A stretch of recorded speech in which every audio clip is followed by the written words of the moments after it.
जय हिंद। कैसे हैं आप सभी? उम्मीद है बढ़िया होंगे। तो चलिए, आज की इस क्लास में हम पढ़ने वाले हैं प्रश्नावली 4.1 का आगे के प्रश्नों को हम हल करेंगे। पिछली क्लास में हमने प्रश्नावली 4.1 के कुछ प्रश्नों को हमने हल कर लिया था और आज की क्लास में हम प्रश्नावली 4.1 के आगे के प्रश्नों को हल करेंगे जो बचे हुए हैं। तो आप लोग हमारे साथ बने रहिएगा। चलिए शुरू करते हैं। तो देखिए, इसमें आपका पहला हो गया था, दूसरा प्रश्न में आपके पूरे 4 क्वेश्चन है, तो चारों क्वेश्चन को हल करवाया जाएगा। चलिए, तो देखिए पहला क्वेश्चन आपका इसमें है कि एक आयताकार भूखंड का क्षेत्रफल दिया है 528 मीटर स्क्वायर है। क्षेत्र की लंबाई चौड़ाई के दुगनी से 1 अधिक है। भूखंड की लंबाई और चौड़ाई ज्ञात करना है। हमको निकालना है आयताकार भूखंड का लंबाई और चौड़ाई, जो उसका क्षेत्रफल, पूरा क्षेत्रफल कितना दिया है 528 मीटर स्क्वायर। तो चलिए एक एक करके हम इसको लिखते हैं और प्रश्नों को हल करते हैं। तो चलिए हल करेंगे।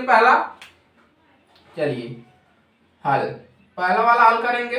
देखिए, तो सबसे पहले हम क्या करेंगे, मान लेंगे कि माना भूखंड का क्षेत्रफल कितना दिया है, तो वो तो दिया है, उसको क्या मानना है। चलिए तो लिखेंगे आयताकार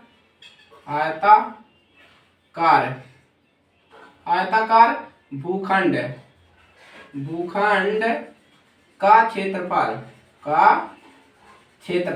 कितना दिया है। देखिए हमको प्रश्न में दिया है कि इसका जो भूखंड का क्षेत्रफल है 528 है, 528 मीटर स्क्वायर। अब चलिए हमको क्या निकालना है, चौड़ाई, लंबाई निकालना है और चौड़ाई निकालना है। तो इसी को हम कुछ मान लेंगे। क्या मानेंगे कि माना आयताकार भूखंड की चौड़ाई, चलिए माना आयताकार भूखंड की, क्या मान लेंगे, आयताकार भूखंड की चौड़ाई कितना मान ले, चौड़ाई x है। अब चलिए चौड़ाई को मान लिया, अब लंबाई को भी हम कुछ मान लेंगे। तो चलिए लिखेंगे आयताकार भूखंड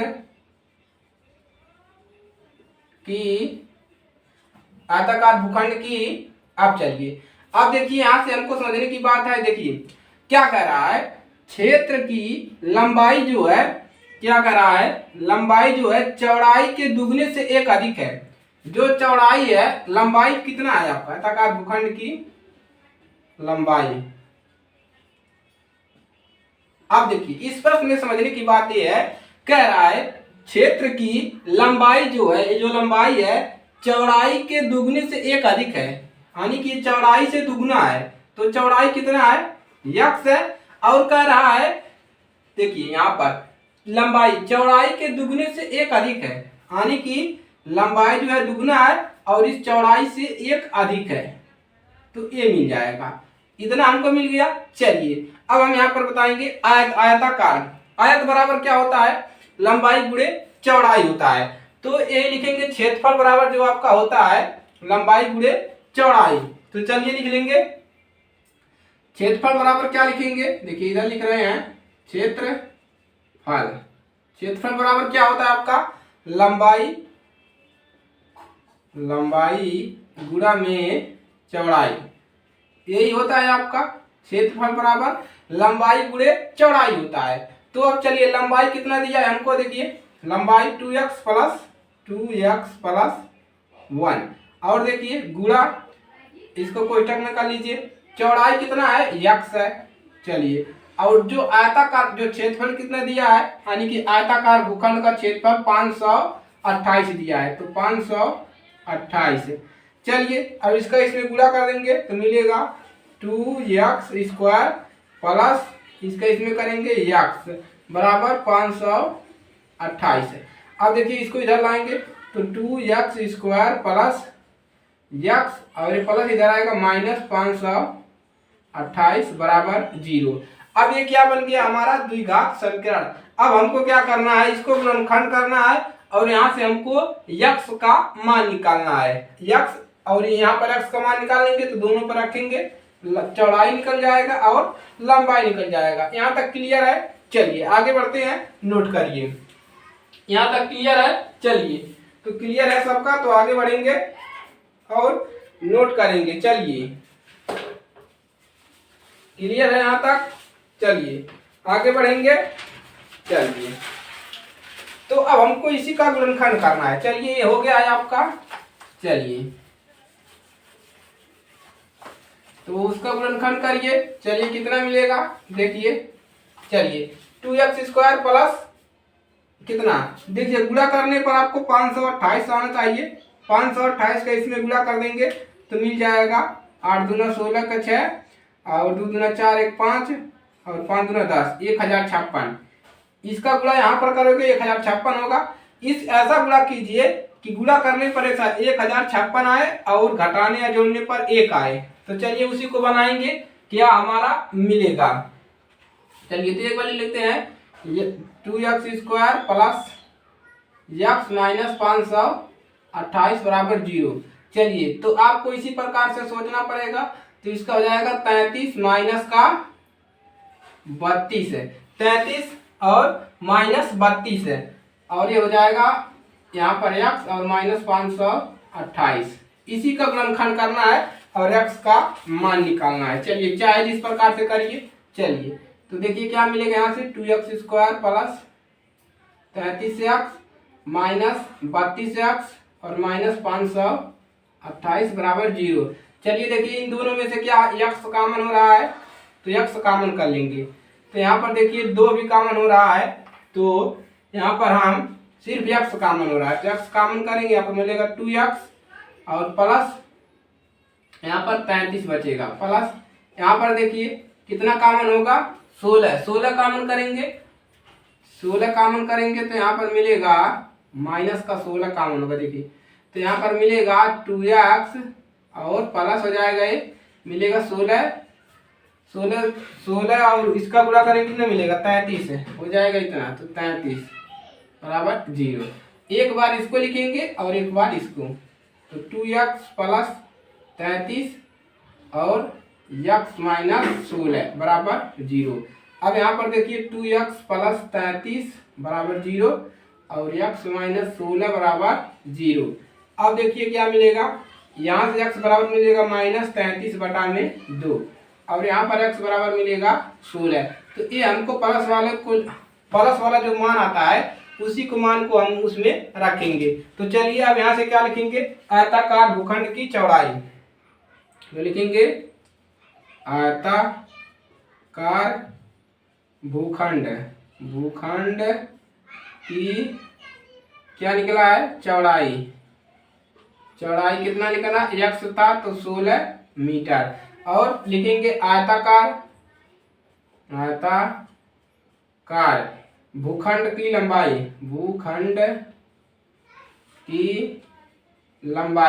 कितना लंबाई था, 2x प्लस 1। तो x के स्थान पे 16 रखेंगे, 16 दूना 32 और प्लस 1 कितना हो जाएगा, 33 मीटर। तो ये हो जाएगा इसका आंसर, और इसको आप लोग नोट कर लीजिए। चलिए आगे बढ़ेंगे। तो यहाँ से आपको दिक्कत नहीं होना चाहिए कोई भी, चलिए किसी भी प्रकार का। तो आगे बढ़ेंगे। चलिए, आपको यहाँ से समीकरण बन गया, तो सिर्फ आपको द्विघात समीकरण यहाँ से यानी कि आपको गुणनखंड करना है और x का मान निकालना है, कोई दिक्कत नहीं होगा। चलिए, आपको गुणनखंड करने में थोड़ी बहुत दिक्कत होगी, तो आप लोग उसकी प्रैक्टिस कीजिए, तो आपका सोचने की क्षमता बढ़ेगी और आप लोग का तैयार हो जाएगा। चलिए, दूसरा क्वेश्चन देखिए क्या है। चलिए, तो दूसरा क्वेश्चन है आपका, 2 क्रमांगत धनात्मक पूर्णांकों का गुणनफल 306 है, पूर्णांक ज्ञात कीजिए। तो क्या करोगे, क्या लिखोगे, देखिए दिया है दूसरे वाले में, दिया है 2 क्रमांगत धनात्मक पूर्णांक का गुणनफल दिया है, गुणनफल कितना दिया है, गुणनफल 306 दिया है। कितना दिया है, 306 दिया है गुणनफल। तो 2 क्रमांगत धनात्मक पूर्णांक है, तो मान लेंगे पहला धनात्मक पूर्णांक ए है और दूसरा धनात्मक पूर्णांक ए है। तो चलिए मानेंगे, माना पहला धनात्मक पूर्णांक, मानेंगे पहला धनात्मक पूर्णांक क्या है, पूर्णांक यक्स है। और मान लेंगे दूसरा धनात्मक पूर्णांक, दूसरा धनात्मक पूर्णांक क्या हो जाएगा, x प्लस 1। देखिए हमको यहाँ पर x और y नहीं मानना है, हम यहाँ पर x मान रहे हैं। क्यों, देखिए पहला x हो गया, दूसरा x प्लस 1 हो गया। अब क्या कह रहा है कि दोनों क्रमांगत धनात्मक पूर्णांकों का जो यानी कि जो पहला और दूसरा जो पूर्णांक है धनात्मक, दोनों का गुणनफल करेंगे तो इसका योग इतना दिया है, तो इन दोनों का करेंगे तो कितना लिखेंगे, x प्लस 1 और गुणे x बराबर दोनों का गुणनफल जो दिया है 360 दिया है, कितना 306। इसका यहाँ पर पूरा करेंगे तो हो जाएगा x स्क्वायर प्लस x और इसको इधर लाएंगे तो माइनस 306 हो जाएगा बराबर 0। अब इसका क्या करना है, गुणनखंड करना है। तो गुणनखंड आपको सोचना है कि 300 कितना लाना है, 6 लाना है गुणा करके, और घटाने पर कितना है, घटाने पर आपको घटाने पर कितना है, घटाने पर 1 आना चाहिए। तो चलिए आप लोग को इसी प्रकार से सोचना है। प्लस देखिए ये हो जाएगा 18 माइनस 17 x माइनस 360 बराबर 0। 18 का गुणा 17 में करिए, देखिए कितना मिलेगा, 18 गुणे 17 करोगे तो 6 7 का 9 7 7 5 कितना हो जाएगा 12 और 8 और 1 कितना मिलेगा 6 0 3 306 मिल गया। तो इसी प्रकार से आपको सोचना है, गुणा करके देखना है। चलिए एक्स स्क्वायर प्लस यहाँ पर कितना मिलेगा 18x, इसको हटा दीजिए, माइनस 17x और माइनस 306 बराबर 0। चलिए ऊपर लगाते हैं, यहाँ पर लगाते हैं, इसकी जरूरत नहीं है। चलिए तो यहाँ पर हमारा क्लियर हो जाएगा। चलिए इसी को करना है। देखिए यहाँ से कॉमन हो रहा है और यहाँ से भी कॉमन होगा, तो यहाँ से सिर्फ x मिलेगा, x कॉमन करेंगे तो x प्लस 18 बचेगा। अब देखिए माइनस यहाँ से 17 कॉमन करिए, माइनस 17 कॉमन होगा तो इधर बचेगा x प्लस 18 बराबर 0। चलिए एक बार इसको लिखेंगे x प्लस 18 को, और एक बार इसको लिखा जाता है x माइनस 17 को बराबर 0। अब देखिए x प्लस 18 बराबर 0 कामा x माइनस 17 बराबर 0। अब यहाँ से क्या करेंगे, x का मान कितना मिलेगा, यहाँ से मिलेगा x का मान माइनस का यहाँ पर 18 और यहाँ पर x का मान मिलेगा प्लस का 17। तो हमको प्लस वाले की जरूरत है, माइनस वालों को नहीं लिया जाता है। चलिए अब क्या लिखेंगे, पहला धनात्मक पूर्णांक कितना हो जाएगा 17 और दूसरा लिख लेंगे। चलिए तो आप लोग अपना काम कर लीजिएगा, हम अपना काम यहीं पर कर ले रहे हैं। पहला धनात्मक पूर्णांक, चलिए तो देखिए क्या हो जाएगा, पहला चलिए पूरा लिख ही देते हैं। तो लिखेंगे अतः पहला धनात्मक पूर्णांक, पहला धनात्मक पूर्णांक कितना होगा बराबर 17 और दूसरा धनात्मक पूर्णांक, दूसरा धनात्मक पूर्णांक कितना होगा, कितना है x प्लस 1 था तो x का मान 17 रखेंगे प्लस 1 बराबर 18। ये लग गया आपका क्वेश्चन हल हो गया, दूसरा वाला भी दूसरे का दूसरा हल हो गया। इसको नोट करेंगे। चलिए आगे बढ़ेंगे आप, चलिए नोट कर लीजिए जल्दी जल्दी। चलिए उसके बाद हम आगे बढ़ते हैं। चलिए तो आपका तीसरा क्वेश्चन है, देखिए क्या है। चलिए तीसरा क्वेश्चन देखिए, चलिए हो गया। चलिए तीसरा क्वेश्चन देखिए क्या है, रोहन की माँ क्या है, रोहन, देखिए रोहन की माँ उससे 26 वर्ष बड़ी है, उनकी आयु वर्षों में का गुणनफल दिया है। अब से 3 वर्ष पश्चात गुणनफल में दिया है 360 हो जाएगी। हमें रोहन की वर्तमान आयु ज्ञात करनी है। हमको किसकी वर्तमान निकालना है? रोहन की वर्तमान आयु निकालना है। तो कैसे निकलेगा? तो रोहन को ही मान लो, कुछ इसी को तो मानोगे कि रोहन को निकालना है, तो मान लेंगे कि माना रोहन की वर्तमान आयु कितना है? x वर्ष है। तो चलिए मानते हैं, माना रोहन की वर्तमान आयु कितना है? x है। x है वर्तमान आयु, x है। और रोहन की माँ की आयु कितना हो जाएगा? आप लोग बताइए।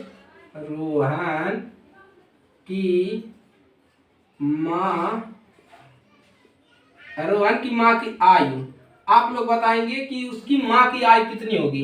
यहाँ पर कुछ दिया नहीं है हिंट हमको कि रोहन की माँ की आयु से 26 वर्ष बड़ी है। उनकी आयु वर्षों का गुणनफल है, तो कितना हो जाएगा? 26 वर्ष बड़ी है, यानी कि इनसे बड़ी है, तो x प्लस कितना हो जाएगा? 26 है। अब चलिए, अब क्या निकालेंगे? 3 वर्ष पश्चात रोहन की आयु और 3 वर्ष पश्चात उसके माँ की आयु। तो लिखेंगे 3 वर्ष पश्चात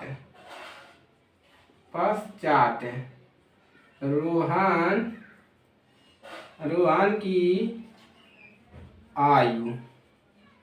देखिए क्या कह रहा है, देखिए यहाँ पर अब से 3 वर्ष पश्चात हो जाएगी। तो 3 वर्ष पश्चात रोहन की आयु कितनी थी? x है, और 3 वर्ष पश्चात मतलब होता है बाद वाला, तो प्लस हो जाएगा 3। अब लिखेंगे 3 वर्ष पश्चात उसकी माँ की आयु, यानी कि रोहन की माँ की आयु। तो लिखेंगे दोबारा 3 वर्ष पश्चात रोहन की माँ की आयु। रोहन की माँ की आयु कितना हो जाएगा? 3 वर्ष पश्चात। तो रोहन की माँ की आयु इतना है x प्लस 26, और 3 वर्ष 3 इसमें और जोड़ देंगे तो कितना हो जाएगा? x प्लस 26 3 29, इतना मिल गया। अब क्या लिखेंगे? दोनों की आयु का गुणनफल। अब लिखेंगे, यहाँ पर देखिए दिया है हमको, दोनों की आयु का जो गुणनफल दिया है 360 हो जाएगी। दोनों की आयु का गुणनफल, यानी कि दोनों की जो आयु निकली है उसका गुणनफल है। तो कितना हो जाएगा? देखिए इतना हो जाएगा x प्लस 29, और गुणनफल करेंगे तो इतना निकालेगा x प्लस 3। कितना दिया है? 360। अब चलिए यहाँ से हम इसको हल करेंगे और अपना द्विघात समीकरण बनाएंगे और उस वहां से x का मान निकाल लेंगे। चलिए अब इसका इसमें गुणा करेंगे तो कितना मिलेगा? देखिए x स्क्वायर इसका करेंगे और इसका इसमें करेंगे तो प्लस का 3x। अब देखिए यहाँ पर प्लस है, प्लस आएगा। अब चलिए यहाँ पर 29 का इसमें करेंगे तो मिलेगा 29x प्लस, और 29 का गुणा 3 में करेंगे कितना मिलेगा? 9 3 27, 27 के साथ और 2 3 6, 6 और 2 8, 87 बराबर 360। अब चलिए क्या करेंगे? देखिए यहाँ से x स्क्वायर, देखिए यहाँ पर 29x और 3x जुट जाएगा, प्लस का मिल जाएगा 32 है। देखिए 32x प्लस यहाँ पर देखिए 87 कितना है? 87, इसको इधर लाएंगे माइनस 360, इधर बचेगा 0। अब चलिए x square plus 32x plus, इसमें से घटाएंगे कितना मिलेगा? देखिए 10 में से 7 जाएगा 3 बचेगा, 7 में से 1, और यहाँ पर कितना मिल जाएगा? 2। कितना बचेगा? 200। कितना बचेगा? 200। देखिए यहाँ पर कितना बचेगा? यहाँ पर 15 हो गया, यहाँ पर 5 बचा, 15 में से 7 जाएगा, यहाँ पर 8 बचेगा। चलिए 15 में से कितना होगा? इसको एक हासिला दे दिया, कितना बचा? एक इसको हासिला दिया तो यहाँ पर बच गया, देखिए इसी में से घटाना है 87, तो कितना बचेगा? यहाँ पर 3 बचेगा, और यहाँ पर 15, 15 में से 8 जाएगा, 7 बचेगा और यहाँ पर 273। कितना बचा? 273। चलिए अब बराबर 0। अब इसी का गुणनखंड करेंगे, गुणनखंड करेंगे और x का मान निकाल लेंगे। चलिए यहाँ तक हो गया, इधर हो गया है। चलिए अब क्या करोगे? गुणनखंड करोगे और x का मान निकालोगे। चलिए समझ में आ रहा है सभी को? चलिए अब उसी को गुणनखंड करना है और x का मान निकाल लेना है। चलिए गुणनखंड क्या बनेगा? आपको गुणा करके 273 लाना है और घटाने या जोड़ने पर लाना है, कितना लाना है? 32 लाना है। चलिए गुणनखंड क्या हो गया? चलिए इसका गुणनखंड देखिए क्या हो जाएगा, x² plus 39 minus 7 x plus 273 बराबर 0। ये इसका हो जाएगा गुणनखंड। चलिए अब देखिए क्या मिल जाएगा, x² प्लस यहाँ पर देखिए 39x और माइनस 7x प्लस 273 बराबर 0। अब देखिए क्या मिलेगा, गुणनखंड करिए। चलिए अब देखिए यहाँ से कॉमन करेंगे और यहाँ से करेंगे, तो यहाँ से मिल जाएगा x, तो मिलेगा x प्लस 39 और यहाँ से मिलेगा माइनस 7 और यहाँ पर मिलेगा x प्लस 39 साथे 273, इतना मिल जाएगा। नहीं, यहाँ पर क्या मिलेगा? 39 मिलेगा, क्योंकि 39 साथे क्या होता है? 39 साथे 273।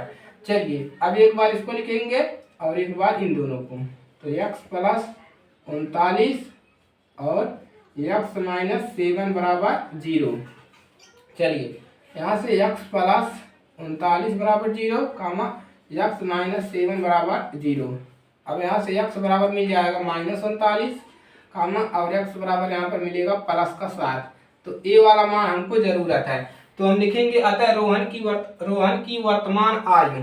तो क्या लिखेंगे? अतः रोहन की वर्तमान आयु कितना हो जाएगा? 7 वर्ष। 7 वर्ष और उसके माँ की और रोहन की माँ की आयु, अब लिखेंगे और रोहन की माँ की आयु, माँ की आयु कितना था? x प्लस 26 था। यहाँ पर रखेंगे x का मान 7 प्लस 26 बराबर कितना आ जाएगा? बराबर कितना आ जाएगा? 7 6 13 के 3 और 2 और 1 3 33 बराबर 33 वर्ष आ गया उसके माँ की आयु। तो इस प्रकार से इसको लगा लीजिए। चलिए